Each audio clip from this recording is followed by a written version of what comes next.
So interesting that on the consolidation issue, because clearly there are firms that will not be successful in raising their next fund and will no longer be with us.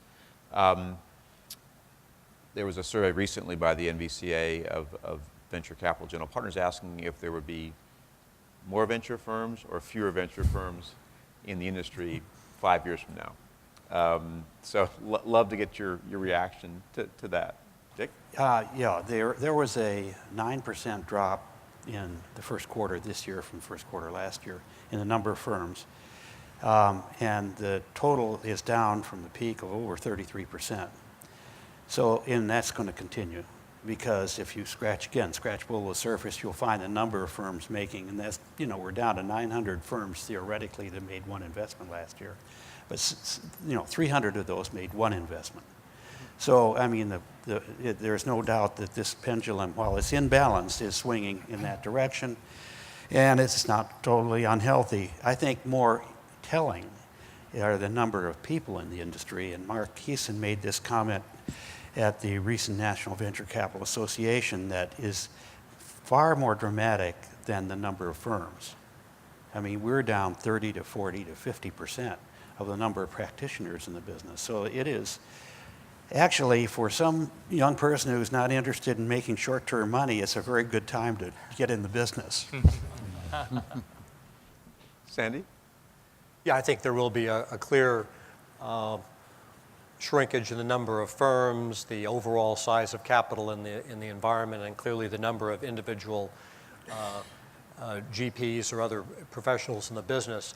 I don't see it being that dramatic where it's going to have a fundamental change. I think most of there will be a lot of firms that have a sign up and really no activity behind it, but most of the firms that we all think of in the industry are going to still be here a decade or 2 decades or 67 years from now, and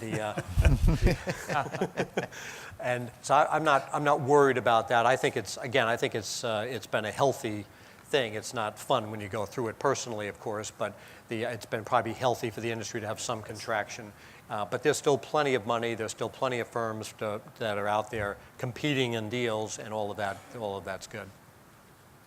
I'm going to jump to a question on these so-called micro-cap funds. I'm very curious to get the panel's reaction to a lot that's been written about the fact that it takes less money to start some companies these days, certain kinds of companies, social internet companies that may only take $500,000 to get your first customer. How do larger firms compete against this rash of new entrants into the ecosystem? Sure. I think when we do talk about these micro VCs or angel funds, I think 90% of their activity is focused on the consumer sector, where it's very, very easy to go launch a product with $500,000, $1 million in most of the cases, and see if they get traction. And I think, yes, there's a role for venture capital. Look at some of the biggest companies people talk about today, like from Facebook to LinkedIn to Zynga, even in those sectors. How much money have they raised, right? We're still counting, right? The moment you go outside the consumer internet sector into enterprise, service provider, clean tech, what are you going to do with $500,000, right? It takes $4, $6, $8, $10 million in some of these cases to build a product. And I think it's a very healthy cooperation, because the good news is, in the consumer internet sector, I look at some of these funds as feeder funds. If with $500,000 to $1 million there's no traction, maybe the company is shut down, or they get acquired for $5 to $10 million. But if they really need venture capital, they'll come. So I think there's a good place for the micro VC funds. They need to be capitalized right. The challenge can be they start with 20, 40 million funds and suddenly become 200 and 400. Then what are they doing? Sean, do you see losing good deals to these firms? I'd say 2 things. I mean, one is there's, IT, if you just took IT, it's very broad, and then if you go clean tech and other areas, it's very broad. And there's only, I think, very narrow pockets where, $500K or $1 million or $2 million can actually grow a company to be profitable. Even in those areas, I think they still do follow-ons, and they don't have a monopoly over that area. I mean, we're still seeding companies. About a third of our deals are first venture money in. So they're bearing more early stage risk, and I think there's a lot of great people. I like the folks at Floodgate and Baseline and good firms, good folks, and we do deals with them. So I don't see really what all the hoopla is about personally. It's always been I this don't way. either. Any other comments on these micro funds? Yeah, I think it's an interesting trend that there are a lot of entrepreneurs now, especially young entrepreneurs who have had previous success, who are saying, hey, I'm going to start the firms, my new firm, with my own capital and maybe some people that I'm close to, and I'm going to try to skip kind of conventional venture capital, not being fully appreciative of the value added they perhaps received in the past. Can I just interrupt for a second? Because I heard the term for the first time last night, that type of person, nuevo angel. Nuevo Angel. Nuevo angel. All right, very interesting. term. I mean, since we do late stage investing, it kind of plays into our hand a bit because some of these guys are trying to start with a microcap fund and their own money, skip conventional venture capital round, and then go right to, quote, late stage round. They often come to us as a, quote, late stage round. That still looks pretty early stage. But I don't think it's a huge trend across the industry. I think without a already wealthy entrepreneur, it's a pretty hard thing to carry off. Yeah. Yeah, I think what something that gets lost, I think investing is an intimate business. It's all about having a proprietary relationship with somebody.